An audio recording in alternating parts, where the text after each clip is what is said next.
Hello friends, welcome to குறிஞ்சி கதம்பம். நாம் இன்றைக்கி சம்மருக்கு ஏற்ற மாங்காய் ஜூஸ் தான் பார்க்க போகிறோம்.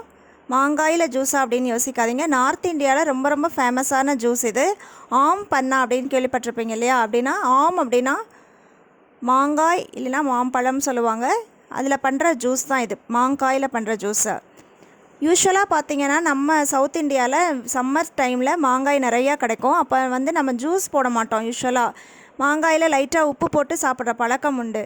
மாங்காய்க்கு பார்த்திங்கன்னா டீஹைட்ரேஷனை கம்ப்ளீட்டாக அவாய்ட் பண்ணுற ஒரு பெரிய சக்தி இருக்குது. அதனால தான் நம்ம அந்த பழக்கம் இருந்திருக்கு. நார்த் இந்தியாவில் ஜூஸாக சாப்பிடுவாங்க, நம்ம காயில் உப்பு போட்டு சாப்பிடுவோம். அதே மாதிரி இந்த டீஹைட்ரேஷனால் வர ஸ்ட்ரோக்கெல்லாம் கூட இந்த மாங்காய் அவாய்ட் பண்ணுது.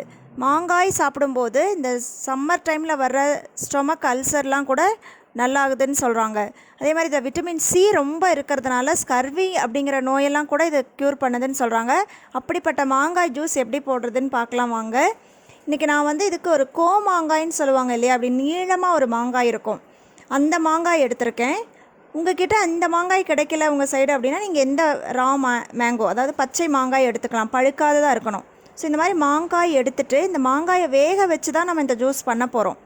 ஸோ அதுக்கு நீங்கள் தோலை சீவிட்டு கூட வேக வைக்கலாம், இல்லை கட் பண்ணி அப்படியே போட்டு வெந்ததுக்கப்புறமா நீங்கள் தோல் எடுத்துக்கலாம். நான் இன்றைக்கி நல்லா மாங்காயை கழுவிட்டு தோலோடு தான் போட்டு வேக வைக்க போகிறேன். ஏன்னா தோல்லையும் நிறையா சத்துக்கள் இருக்கும். அந்த தோலோடு வேக வைக்கும்போது ஒரு டேஸ்ட்டும் நமக்கு கிடைக்குது அந்த ஜூஸுக்கு. ஸோ அதனால் நம்ம இன்றைக்கி கொட்டையை மட்டும், அதோடய விதையை மட்டும் எடுத்துகிட்டு, பார்த்திங்களா, விதையை எடுத்தாச்சு.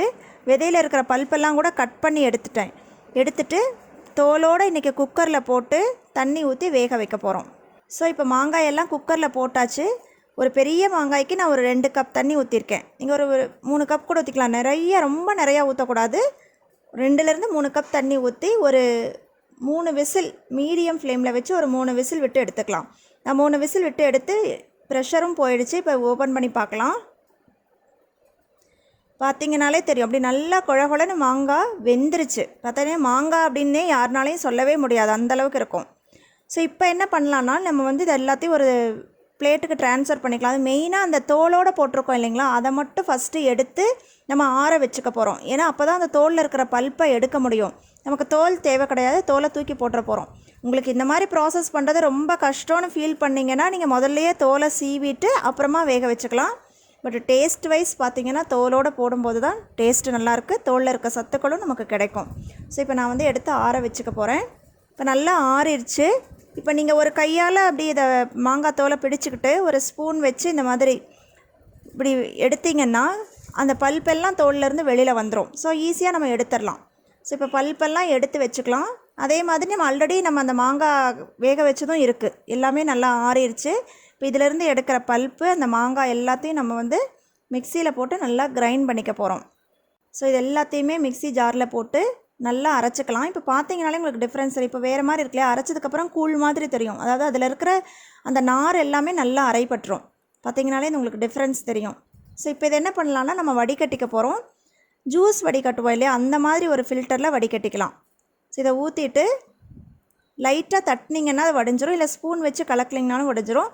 இல்லை அப்படி வடியல அப்படின்னா நீங்கள் கொஞ்சமாக தண்ணி ஆட் பண்ணிக்கலாம். தண்ணி ஊற்றுறதுனால தப்பு கிடையாது, கரெக்டாக எக்ஸாக்டாக அந்த தண்ணி அளவு தான் கிடையாது. ஸோ நல்லா வடித்து எடுத்தாச்சு. இப்போது இதில் நான் 2 வகையான ஆம் பண்ணா பண்ண போகிறேன்.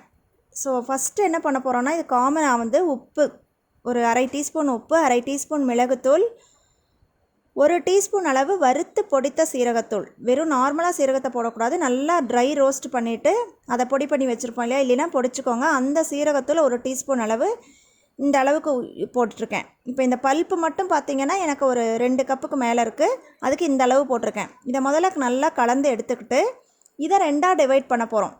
இப்போ 2 வகையான ஆம் பண்ணா சொன்னேன். ஒன்று சுகர் போட்டு பண்ண போகிறோம், இன்னொன்று வெல்லம் போட்டு பண்ண போகிறோம்.